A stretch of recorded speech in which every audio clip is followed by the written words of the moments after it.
ನಮಸ್ತೆ dear friends, ಇವತ್ತಿನ ಈ ವಿಡಿಯೋದಲ್ಲಿ ನಾನು 9ನೇ ತರಗತಿಯ ಗ್ರೇಟ್ಫುಲ್ನೆಸ್ ಅನ್ನುವಂಥದ್ದು ಮೆಮೊರೈಸೇಷನ್ ಅನ್ನುವಂತಹ ಪದ್ಯವನ್ನು ಮಾಡ್ತಾ ಇದ್ದೀನಿ. ನಮ್ಮ ಚಾನಲ್ನ ಮೊದಲನೇ ಬಾರಿಗೆ ನೋಡ್ತಾ ಇದ್ದರೆ ಚಾನಲ್ನ ಸಬ್ಸ್ಕ್ರೈಬ್ ಮಾಡ್ಕೊಳ್ಳಿ. ಹಾಗೆ ಈ ವಿಡಿಯೋನ ನಿಮ್ಮ ಫ್ರೆಂಡ್ಸ್ಗೆ ಶೇರ್ ಮಾಡಿ. ಆಲನ್ನು ನೋಟಿಫಿಕೇಷನ್ ಸೆಲೆಕ್ಟ್ ಮಾಡಿಕೊಂಡ್ರೆ ನಾವು ಅಪ್ಲೋಡ್ ಮಾಡೋ ಪ್ರತಿ ನೋಟ್ಸ್ಗಳು ವಿಡಿಯೋಗಳು ನಿಮಗೆ ಅಪ್ಲೋಡ್ ಆದ ತಕ್ಷಣ ಬಂದು ತಲುಪತ್ತೆ ನೋಟಿಫಿಕೇಷನ್. ಒಂದು ಮಿಸ್ ಆಗಲ್ಲ ಅಂತ ಹೇಳ್ತಾ ಈ ವಿಡಿಯೋನ ನಿಮ್ಮ ಫ್ರೆಂಡ್ಸ್ಗೂ ಶೇರ್ ಮಾಡಿ, ಅವ್ರಿಗೂ ಸಹಾಯ ಆಗಲಿ ಅಂತ ಹೇಳ್ತಾ ಓಕೆ.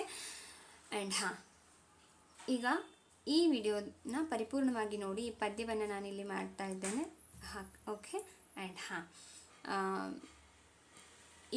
ಇದರ ಮುಂದಿನ ವಿಡಿಯೋದಲ್ಲಿ ಈ ಪದ್ಯದ ಪ್ರಶ್ನೋತ್ತರಗಳನ್ನ ನಾನು ಮಾಡಿ ಹಾಕ್ತೇನೆ. ಓಕೆ. ಇದಕ್ಕಿಂತ ಮುಂಚೆ ಬೇರೆ ಬೇರೆ ತರಗತಿದು ಕನ್ನಡ, ಇಂಗ್ಲೀಷ್, ಹಿಸ್ಟ್ರಿಗೆ ಸಂಬಂಧಪಟ್ಟಂಥ ಹಾಗೆ ಕನ್ನಡ, ಇಂಗ್ಲೀಷ್, ಗ್ರಾಮರ್ಗಳಿಗೆ ಸಂಬಂಧಪಟ್ಟಂತಹ ಕ್ಲಾಸಸ್ಗಳಿದೆ 1 to 10 ನಮ್ಮ ಚಾನಲ್ನಲ್ಲಿ ನೀವು ನೋಡ್ಬೋದು ಅಂತ ಹೇಳ್ತಾ. ಆ್ಯಂಡ್ ಬನ್ನಿ, let's begin. Before you read poetry. So ಇಲ್ಲಿ ಒಂದು we have a small passages for okay to the related these poem. Okay, ಇಂಟ್ರೊಡಕ್ಷನ್ಗೆ ಒಂದು ಕೊಟ್ಟಿದ್ದಾರೆ ನಮಗೆ. ಇಲ್ಲಿ ನೋಡಿ, Sunita was badly injured in an accident. Sunita ಏನಾಗಿತ್ತು, ಅವಳಿಗೆ ಒಂದು ಆಕ್ಸಿಡೆಂಟ್ ಆಗಿತ್ತು. ಓಕೆ, ಅನ್ಎಕ್ಸ್ಪೆಕ್ಟೆಡ್ ಆಗಿ her leg was fractured. Her leg was fractured. ಅವಳದು ಒಂದು ಕಾಲು ಫ್ರ್ಯಾಕ್ಚರ್ ಆಗಿತ್ತು. ಅದಕ್ಕೆ ಶಿ ವಾಸ್ ಆಪ್ರೇಟೆಡ್. ಅವಳಿಗೆ ಆಪ್ರೇಷನ್ ಕೂಡ ಮಾಡಿದರು. Upon and the broken bone was joined using steel rod. ಅವಳದು ಏನು ಒಂದು ಕಾಲ ಸುನೀತಾ ಅಂದ ಮುರಿದಿತ್ತಲ್ವ, ಆಕ್ಸಿಡೆಂಟ್ ಆಗಿ ಸ್ವಲ್ಪ ಮಟ್ಟಿಗೆ ಮುರಿದಿತ್ತು ಅಂತ ನೀವು ಭಾವಿಸ್ಕೊಳ್ಳಿ. ಓಕೆನಾ. ಸೊ ಎಲ್ಲಿ ಅದು ಸ್ಕ್ರ್ಯಾಚ್ ಆಗಿತ್ತಲ್ಲ, ಬೋನು, ಎಲುಬು. ಓಕೆ, ಬೋನ್ ಅಂದರೆ ಎಲುಬು. ಎಲ್ಲಿ ಸ್ಕ್ರ್ಯಾಚ್ ಆಗಿತ್ತಲ್ಲ, ಸೊ ಅಲ್ಲಿ ಆಪ್ರೇಷನ್ ಮಾಡಿ ಒಂದು ಸ್ಟೀಲ್ದ ರಾಡ್ ಹಾಕಿದ್ರು ಅವಳಿಗೆ. Okay. She was advised rest for a month. ಅವಳಿಗೆ 1 ತಿಂಗಳ ಕಾಲ ನೀನು ಕಂಪ್ಲೀಟ್ ಬೆಡ್ ರೆಸ್ಟ್ ಮಾಡಬೇಕು ಅಂತ ಹೇಳಿದರು doctor. She could not move. ಅವಳು ಎಲ್ಲೂ ಅಳ್ಗಾಡೋಕೆ ಆಗ್ತಾ ಇರಲಿಲ್ಲ. ಎಲ್ಲನೂ ಮಂಚದ ಮೇಲೆ ಆಗಬೇಕಾಗಿತ್ತು, ಮಲ್ಕೊಂಡಲ್ಲೇ 1 ಮಂತ್ ಪೂರ. ಯಾಕಂದರೆ ಸ್ಟೀಲ್ ಹಾಕಿರ್ತಾರೆ, ರಾಡ್ ಹಾಕಿರ್ತಾರೆ, ತುಂಬ ವೇಟ್ ಇರ್ತದೆ ಅದು. ಯಾಕಂದರೆ ಕಾಲಲ್ವ, ಅಳಗಾಡಬಾರ್ದು ಅಂತ ತುಂಬ ಅದನ್ನು ಪ್ಯಾಕ್ ಮಾಡಿರ್ತಾರೆ. ಓಕೆ, ಹಾಗಾಗಿ ಅದು ವೇಟ್ ಅಷ್ಟು ಹಾಕಿರ್ತಾರೆ ಅದನ್ನು. ಓಕೆ. ಸೊ ಹಾಗಾಗಿ ಅವಳು 1 ತಿಂಗಳು ಫುಲ್ಲು ಬೆಡ್ ರೆಸ್ಟ್ ಇರೋದ್ರಿಂದ ಎಲ್ಲೂ ಅಳಗಾಡೋಕ್ಕೆ ಆಗ್ತಾ ಇರಲಿಲ್ಲ, ಮಂಚದ ಮೇಲೆ ಇದ್ಲು. ಹಾಗಾಗಿ she was angry that God had been very unfair to her. ಅವಳಿಗೆ ದೇವರ ಮೇಲೆ ಕೋಪ ಬಂದಿತ್ತು.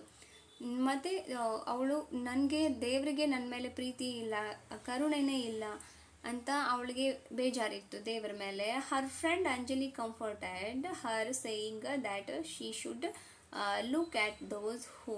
ಅವಳ ಫ್ರೆಂಡ್ ಅಂಜಲಿ ಅವಳಿಗೆ ತಿಳಿಸಿ ಹೇಳ್ತಾಳೆ, ಅವಳು ಹೇಳಿದ ಆ ಮಾತಿಗೆ, ದೇವರ ಕರುಣೆನೇ ಎಲ್ಲ ನೋಡು ಹೇಗೆ ಮಾಡಿದ್ದಾನಂತ ಹೇಳೋಣ. ಅವಳ ಫ್ರೆಂಡ್ ಹೇಳ್ತಾಳೆ ಅವಳಿಗೆ ಅರ್ಥ ಆಗೋ ಹಾಗೆ. ಏನಕ್ಕೆ ಹೇಳ್ತಾರೆ ಅಂತಂದರೆ, ವರ್ ಫಿಸಿಕಲಿ ಚಾಲೆಂಜ್ಡ್ ಸಿನ್ಸ್ ಬರ್ತ್. ಎಷ್ಟೋ ಜನ ನಿನಗೆ ಈಗ ಸ್ವಲ್ಪ ಮಾತ್ರ ಹೀಗಾಗಿದೆ, ಆಪ್ರೇಷನ್ ಮಾಡಿ ಸ್ಟೀಲ್ ರಾಡ್ ಹಾಕಿದ್ದಾರೆ, ಆಫ್ಟರ್ ಸಮ್ ಡೇಸ್ ಅದನ್ನು ರಿಮೂವ್ ಕೂಡ ಮಾಡ್ತಾರೆ, ಮತ್ತು ನೀನು ಮೊದಲಿನ ಹಾಗೆ ಅಡ್ಡಾಡಬಹುದು, ಆರಾಮಾಗಿ ಓಡಾಡಬಹುದು, ಏನು ತೊಂದರೆ ಇರಲ್ಲ. ಆದರೆ ಎಷ್ಟೋ ಜನ ಫಿಸಿಕಲ್ ಆಗಿ ಅಂದರೆ ಹುಟ್ಟುತ್ತಾನೆ ಹ್ಯಾಂಡಿಕ್ಯಾಪ್ಟ್ ಆಗಿರ್ತಾರೆ. ಅಂಥವ್ರದ್ದು ನೀನು ನೋಡಬೇಕಲ್ವ, ಯೋಚನೆ ಮಾಡಬೇಕಲ್ಲ, ಅವರು ನಿನ್ನ ಹಾಗೆ ದೇವರಿಗೆ ಬೈಯಲ್ಲ ಅಂತ ಹೇಳ್ತಾಳೆ. And be grateful to the creator. Creator ಅಂದರೆ ಇಲ್ಲಿ ಗಾಡ್, ದೇವರಂತ ಅರ್ಥ ಮಾಡ್ಕೋಬೇಕು. ದೇವರಿಗೆ ನಾವು ಕೃತಜ್ಞರಾಗಿರಬೇಕು. ಓಕೆ, ನಿನಗೆ ಇಷ್ಟೇ, ಅದು ಎಷ್ಟು ಮತ್ತೆ ಆರಾಮಾಗುತ್ತೆ. ನೀನು ಏನೋ ಅನ್ಎಕ್ಸ್ಪೆಕ್ಟೆಡಾಗಿ ಆಗಿದೆ, ಇಷ್ಟಕ್ಕೆ ದೇವರಿಗೆ ಬೈಬಾರ್ದು. ಅವನು ನಮಗೆ ಎಷ್ಟೆಲ್ಲ ಉಪಕಾರ ಮಾಡಿದ್ದಾನೆ. ದೇವರು ನಮಗೆ ಇರಲಿಕ್ಕೆ ಭೂಮಿ ಕೊಟ್ಟಿದ್ದಾನೆ, ಕುಡಿಲಿಕ್ಕೆ ಗಾಳಿ. ನೋಡಿ, ಅದು ಪಂಚಭೂತಗಳನ್ನ ಯಾರು ಸೃಷ್ಟಿಸ್ಲಿಕ್ಕೆ ಆಗ್ತದನ? ಗಾಳಿ, ಬೆಂಕಿ, ನೀರನ್ನು ಯಾರು ತಯಾರು ಮಾಡಲಿಕ್ಕೆ ಆಗ್ತದನ? ಓಕೆ, ಆಗಲ್ಲ. ಇಷ್ಟೆಲ್ಲ ಕೊಟ್ಟಿರೋ ಭಗವಂತನಿಗೆ ನಾವು ಯಾಕೆ ಕೃತಜ್ಞತೆರಾಗಿ ಇರಬಾರ್ದು, ನಾವು ಹೀಗೆ ಹೇಳಬಾರ್ದು ಅಂತ ಆಕೆ ತಿಳಿಸಿ ಆಕೆಗೆ ಫ್ರೆಂಡಿಗೆ ಹೇಳ್ತಾಳೆ. ಓಕೆ, ಇದು ಪ್ಯಾಸೇಜದ ಮೀನಿಂಗು. ಅದಕ್ಕೆ ರಿಲೇಟೆಡ್ ಇಲ್ಲಿ ಕ್ವಶನ್ಸ್ಗಳಿದೆ, 3 ಕ್ವಶನ್ಸ್. ಇದನ್ನು ನಾನು ಈ ಪದ್ಯದ ಪ್ರಶ್ನೋತ್ತರ ಮಾಡೋವಾಗ ನಿಮಗೆ ತೋರಿಸ್ತೇನೆ. ಓಕೆ, ಇಲ್ಲೊಂಚೂರು ಇಂಟ್ರೊಡಕ್ಷನ್ ನೋಡಿ. Every human being is blessed with such organs as eyes, ears, lips, and hands. Human beings have also a heart to love and a mind that gives them the ability to help others.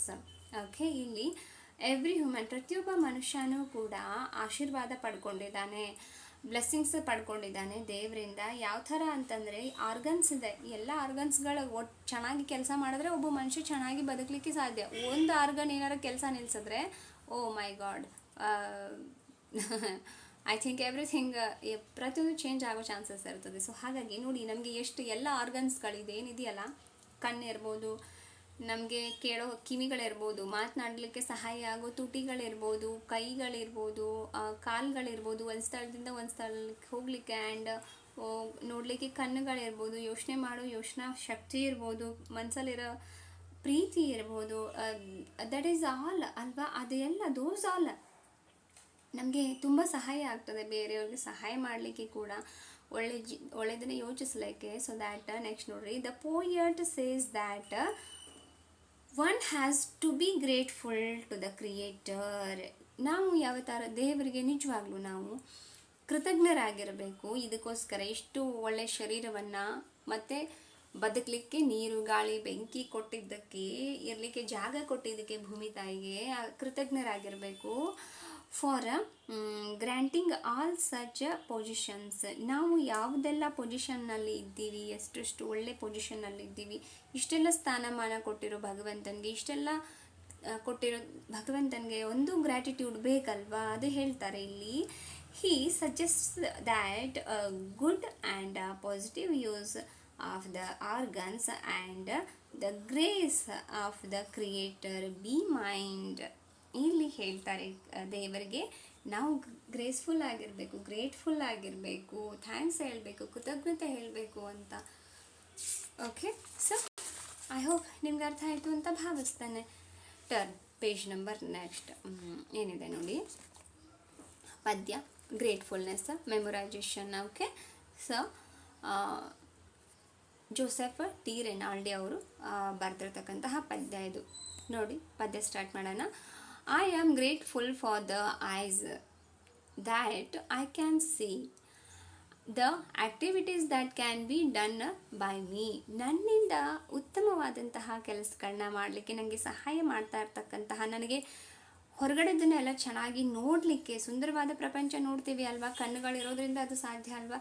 So ಅಂತಹ ಕಣ್ಣುಗಳನ್ನ ನನಗೆ ನೋಡೋದಕ್ಕೆ, ಕಣ್ಣುಗಳ ಸಹಾಯದಿಂದ ಉತ್ತಮವಾದಂತಹ ಕೆಲಸ ಆ್ಯಕ್ಟಿವಿಟಿಗಳನ್ನ ಮಾಡಲಿಕ್ಕೆ ನನಗೆ ಕಣ್ಣುಗಳನ್ನ ಕೊಟ್ಟಿರ್ತಕ್ಕಂತಹ ಭಗವಂತನಿಗೆ ನಾನು ಥ್ಯಾಂಕ್ಸ್ ಹೇಳ್ತಾನೆ ಅಂತ ಹೇಳ್ತಾರೆ ಇಲ್ಲಿ ಲೇಖಕರು.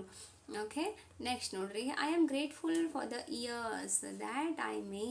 ಓ ನೋಡಿ, ಹಿಯರ್ ನಾನು ಕೇಳೋದಕ್ಕೆ ಕಿವಿಗಳನ್ನ ಕೊಟ್ಟಿದ್ದಕ್ಕೆ, the sobbing of those who need me near. ಯಾರಿಗೆ ನನ್ನ ಅವಶ್ಯಕತೆ ಇದೆ ಸಹಾಯ ಮಾಡಲಿಕ್ಕೆ, ಯಾರು ಕಷ್ಟದಲ್ಲಿದ್ದಾರೋ ಅಂಥವರ ಧ್ವನಿಯನ್ನು ಕೇಳಲಿಕ್ಕೆ ನನಗೆ ಕಿವಿಗಳನ್ನ ಕೊಟ್ಟಿದ್ದಕ್ಕೆ ಥ್ಯಾಂಕ್ಸ್ ಹೇಳ್ತಾರೆ.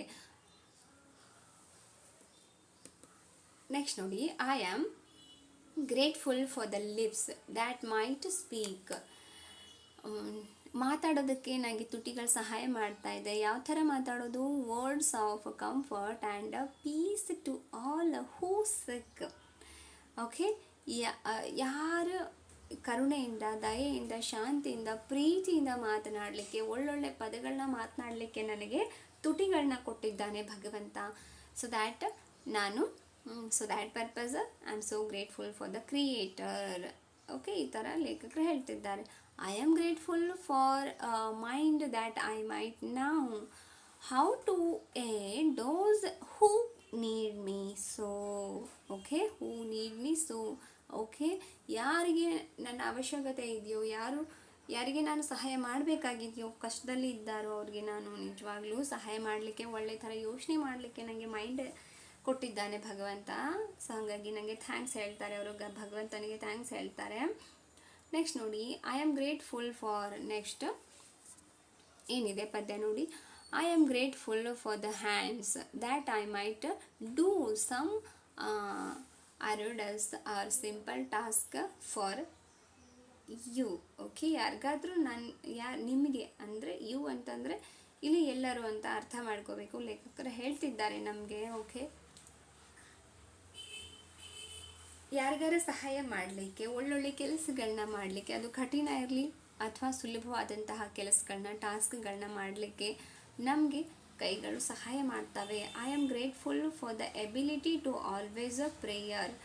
ನನಗೆ ಭಗವಂತನಿಗೆ ಪ್ರಾರ್ಥನೆ ಮಾಡಲಿಕ್ಕೆ, ಶಕ್ತಿ ಪಡ್ಕೊಳ್ಳಿಕ್ಕೆ, to give me the strength, ಅಂದರೆ ನನಗೆ ಶಕ್ತಿ ಪಡ್ಕೊಳ್ಳಿಕ್ಕೆ ಪ್ರತಿದಿನ ಮುಂಜಾನೆ ಎದ್ದು ಪ್ರೀತಿಯಿಂದ, ಕೃತಜ್ಞತೆಯಿಂದ ಭಗವಂತನಿಗೆ ಥ್ಯಾಂಕ್ಸ್ ಹೇಳೋದು, ಓಕೆ, ಪ್ರಾರ್ಥನೆ ಮಾಡೋದು, ಆ್ಯಂಡ್ ಗೈಡೆನ್ಸ್ ಎವ್ರಿ ಡೇ, ಇಡೀ ಪ್ರತಿದಿನ ನನಗೆ ಒಳ್ಳೆಯದನ್ನೇ ಮಾಡಿಸು ಭಗವಂತ, ನನ್ನಿಂದ ಈ ಕೆಟ್ಟದನ್ನು ಮಾಡಿಸ್ಬೇಡ, ಇಡೀ ದಿನ ಚೆನ್ನಾಗಿರಲಿ, ನಾವು ಒಳ್ಳೆಯದನ್ನು ಮಾತ್ರ ಮಾಡಬೇಕು, ಒಳ್ಳೆಯದನ್ನೇ ಮಾತಾಡಬೇಕು, ಓಕೆ, ಒಳ್ಳೆಯದನ್ನೇ ಯೋಚಿಸ್ಬೇಕು. ಸೊ ನನಗೆ ಅಂತ ದೇವರಿಗೆ ಪ್ರಾರ್ಥನೆ ಮಾಡಲಿಕ್ಕೆ, ಒಳ್ಳೆಯದನ್ನು ಪ್ರಾರ್ಥನೆ ಮಾಡಿ ಶಕ್ತಿ ಪಡ್ಕೊಳ್ಳಿಕ್ಕೆ ನನಗೆ ದೇವರು ಶಕ್ತಿ ಕೊಟ್ಟಿದ್ದಾನೆ, ಭಗವಂತನ ಸ್ಮರಣೆ ಮಾಡೋ ಶಕ್ತಿ ಕೊಟ್ಟಿದ್ದಾನೆ, ನಾನು ಹಂಗಾಗಿ ಥ್ಯಾಂಕ್ಸ್ ಹೇಳ್ತೇನೆ ಅಂತ ಹೇಳ್ತಾರೆ. ನೆಕ್ಸ್ಟ್ ನೋಡಿ, I am grateful for one thing. ನಾನು ಒಂದು ವಿಷಯಕ್ಕೆ ತುಂಬ ಕೃತಜ್ಞತೆಯಾಗಿರ್ತೇನೆ. ಯಾಕೆ? ಏನದು? All else above that I was given a heart that I may love.